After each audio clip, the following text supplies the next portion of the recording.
دھڑکتی ہے جواں سینوں میں بن کر جان SIO. آندھرا پردیش میں بھی اس کام کا آغاز، چونکہ بیس تو پہلے ہی سی تھا، حلقہ طلبہ پھر اسٹوڈنٹ اسلامک یونین، تو یہاں کوئی بہت زیادہ محنت اور کوشش کرنے کی زیادہ ضرورت محسوس نہیں ہوئی، اور پھر اتفاق سے وہ ذمہ داری کر کوئی سونپ دی گئی تو بادل ناخواستہ ہم نے اس کو، میرا حکم تھا امیر جماعت محترم کا، تو ہم نے اس کو قبول کیا اور اس کام کرنے کی کوشش کی الحمدللہ. اور تقریباً جتنی بھی SIU کی یونٹس تھیں یہاں پر تمام ڈسٹرکٹس میں، تو تمام یونٹس کو ہم نے ایک تو SIO میں کنورٹ کیا، پھر اور نئے یونٹس بھی قائم کیے، نئے نوجوانوں کو اور افراد کو، اسٹوڈنٹس کو اس میں شامل کیا. تو اس طرح سے میرا جاتا خیال ہے اس وقت 300 سے زیادہ ممبرز تھے اور کئی ہزار کے قریب 10,000 کے قریب ایسوسیٹس یا کارکن جس کو ہم کہتے تھے وہ تھے. اس میں کچھ غیر مسلم نوجوان بھی یونیورسٹی اور کالجز کے، وہ بھی ہمارے ساتھ شریک ہوا کرتے تھے. تو اس طرح سے یہ 1982 میں جب SIO قائم ہوئی تو یہاں بھی آندھرا پردیش میں بھی اس کی ایک شاخ بنی اور وہ الحمدللہ کام تفصیل سے ہوا. اور اس وقت جو خاص طور سے نوجوانوں کا جو ماحول تھا، خاص طور نوجوان جو تھے وہ بہت زیادہ اسلام سے قریب نہیں تھے، عام زندگی گزارتے تھے، یا کچھ نوجوان تھے جو مختلف جو تنظیمیں تھیں یا جماعتیں تھیں یا مختلف مسالک کے جو لوگ تھے، جیسے بریلوی حضرات ہوں یا علماء میں سے دیوبندی حضرات یا دیگر، وہ اب یہاں تعمیر ملت بھی تھی حیدرآباد میں، تو ان سارے لوگوں سے ہمارے اچھے تعلقات بھی رہے. اس کے علاوہ جو غیر مسلم تنظیمیں تھیں جس میں کمیونسٹ طلباء کی تنظیمیں تھیں، یا پھر RSS کی بھی طلباء کی ایک تنظیم تھی، تو ان سب سے ہمارے اچھے روابط رہے، تعلقات رہے. وہ لوگ بھی ہمارے پاس آتے تھے، ہم بلاتے تھے اور وہ بھی ہم بھی ان کے ہاں جاتے تھے. تو ایک اچھا ماحول تھا. اور نوجوان بہرحال اس معاملے میں بعض مقامات پر بہت سے مسائل بھی ہوئے، لوگ نہیں چاہتے تھے، بعض ہماری تنظیموں کی جانب سے یا جماعتوں کی جانب سے بڑی سخت مخالفت ہوئی، مسجدوں سے باہر نکالا گیا، یا پھر جہاں کہیں ایسا ہوتا تھا کہ پوسٹر لگا دیتے تو پوسٹر فوری وہ پوسٹر لگانے والی ہماری ٹیم کے بعد ایک اور ٹیم نکلتی جو وہ سارے پوسٹروں کو نکال دیتی تھی. اور جب جن نوجوانوں سے ہم ملاقات کرتے تھے ان سے مل کے ان کو بتاتے تھے کہ بھئی تم کو آگے بڑھ کر کچھ پڑھنا لکھنا ہے نہیں، جاب وغیرہ کرنا ہے نہیں، یہ جو آپ اسٹوڈنٹس SIO کے جو لوگ آئے تھے ان کے پیچھے پولیس رہتی ہے، CID رہتی ہے، اس طرح سے پریشان کرنے یا ڈرانے دھمکانے کی کوششیں ہوتی تھیں. لیکن اس کے باوجود بھی الحمدللہ ایسا نہیں ہوا کہ ان کے ڈرانے دھمکانے یا اس طرح کی مخالفتوں سے ہمارا کام رکا ہو یا اس میں کوئی کمی آئی ہو، بلکہ اور الحمدللہ کام تیزی سے آگے بڑھتا ہی گیا. اس زمانے میں جو ہمارا کام کا طریقہ تھا وہ اس طرح سے تھا کہ نوجوانوں سے پرسنل ملاقاتیں بہت زیادہ کرتے تھے، کالجز میں بھی کرتے تھے اور محلوں میں بھی کرتے تھے. اس وقت وہ بالکل نوجوان اور طلباء کی مشترکہ تنظیم تھی SIO ابتدا میں، آل انڈیا لیول پر بھی ایسے ہی تھا. تو ہم لوگ نوجوانوں سے بھی محلوں میں ملاقاتیں کرتے. ہمارے سارے پروگرام محلوں میں ہوتے تھے، محلہ بیس تھے. کالجز میں کوئی پروگرام اس طرح کا نہیں تھا، نہ کوئی باضابطہ یونٹ تھی. البتہ جاتے تھے، ملاقاتیں کرتے تھے، ہاسٹل میں بھی جاتے تھے، مختلف یونیورسٹی کے ہاسٹلس میں، خاص طور سے یہاں عثمانیہ یونیورسٹی کے ہاسٹلس اور کاکتیہ یونیورسٹی ورنگل میں ہاسٹلس میں جاتے تھے اور لوگوں سے ملاقاتیں وغیرہ کرتے تھے.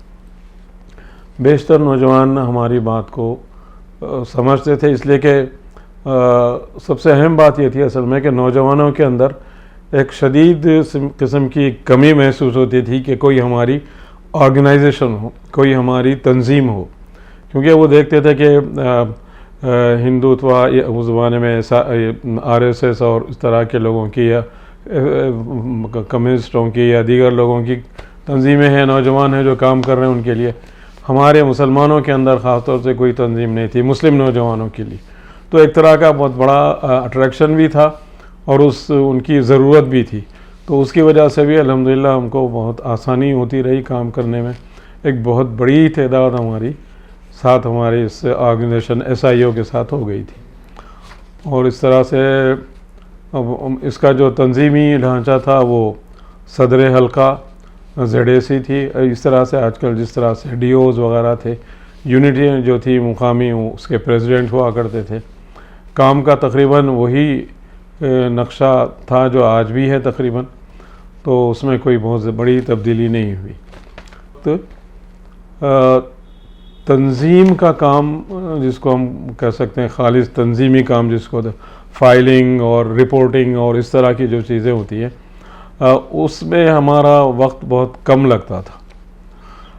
اور جتنا بھی وقت ہمارا ملتا تھا ہم کو ملتا تھا وہ زیادہ تر دعوتی کام اور تربیت, دعوت اور تربیت سمجھیے ہمارے مین ٹارگیٹس تھے. تو ایک وجہ وہ بھی تھی کہ یہ نوجوانوں کے لیے بڑی خاص بات تھی کہ ان کو علم کی کمی تھی یا کسی اور وجہ سے وہ چاہتے تھے کہ اپنے علم میں اضافہ کریں. تو یہ دعوتی کام جو ہوا اس سے ان کو بہت ایک سمجھے کہ بوسٹ ملا, اور اس کے ساتھ ساتھ پھر وہ لوگوں میں ملاقاتیں کرنا اور اس طرح فیلڈ ورک پر زیادہ اہمیت ہوتی تھی. رپورٹنگ ہوتی تھی ایسے ہی, کوئی ایسی بہت زیادہ رپورٹنگ کی طرف توجہ نہیں ہوتی تھی. ہر شخص یہ سمجھتا تھا کہ مجھے اللہ کے سامنے جواب دینا ہے, مجھے اپنا کام کرنا ہے, اور میں یہ جو بھی کام کر رہا ہوں اللہ تعالیٰ کی خوشنودی کے لیے کر رہا ہوں, اللہ کو راضی کرنے کے لیے کر رہا ہوں, یہ میرے لیے آخرت کا ذریعہ, آخرت میں کامیابی کا ذریعہ بنے گا. یہ بات ہمارے ذہنوں میں بہت ہی سمجھے کہ اچھی طرح سے بیٹھ گئی تھی. اور ابتدا میں جو بنیادی لٹریچر تھا خود تحریک کا, جماعت کا, وہ بھی ہم لوگ پڑھاتے تھے تربیت کے پروگراموں میں. خود اس میں انڈیویجولی بھی پڑھایا کرتے تھے, کلاسز بھی ہوا کرتی تھیں. آخرت کے عنوان پر بہت زیادہ توجہ ہوتی تھی ہر پروگرام میں. ہر عام پروگرام ہو کہ تربیتی پروگرام ہو یا ہفتہ واری پروگرام ہو, آخرت کا ایک موضوع ضرور ہوتا تھا, یا جو بھی کنکلوڈ کرتے تھے وہ اپنی گفتگو کو کنکلوژن میں آخرت پر زیادہ زور دیتے تھے. تو ایک بہت بڑی وجہ تھی کہ آدمی کو بار بار یہ احساس اس میں ہوتا تھا نوجوانوں کے اندر کہ یہ ہماری زندگی جو ہے وہ, اور ٹاپکس وہی ریلیٹڈ ہوتے تھے, اس میں سبجیکٹ وائز بھی ہوتے تھے, سائیکالوجی سے متعلق بھی ہوتے تھے, کچھ انجینئرنگ اور سائنس سے متعلق بھی ہوا کرتے تھے. تو جس سے اسٹوڈنٹس ہمارے قریب آ سکتے. سیمینار اور گروپ میٹنگس اور یہ اس طرح کی جو ایکٹیویٹیز ہوتی تھیں وہ بہت ریگولر ہوتی تھیں. سیرت کے جلسے ہوا کرتے تھے.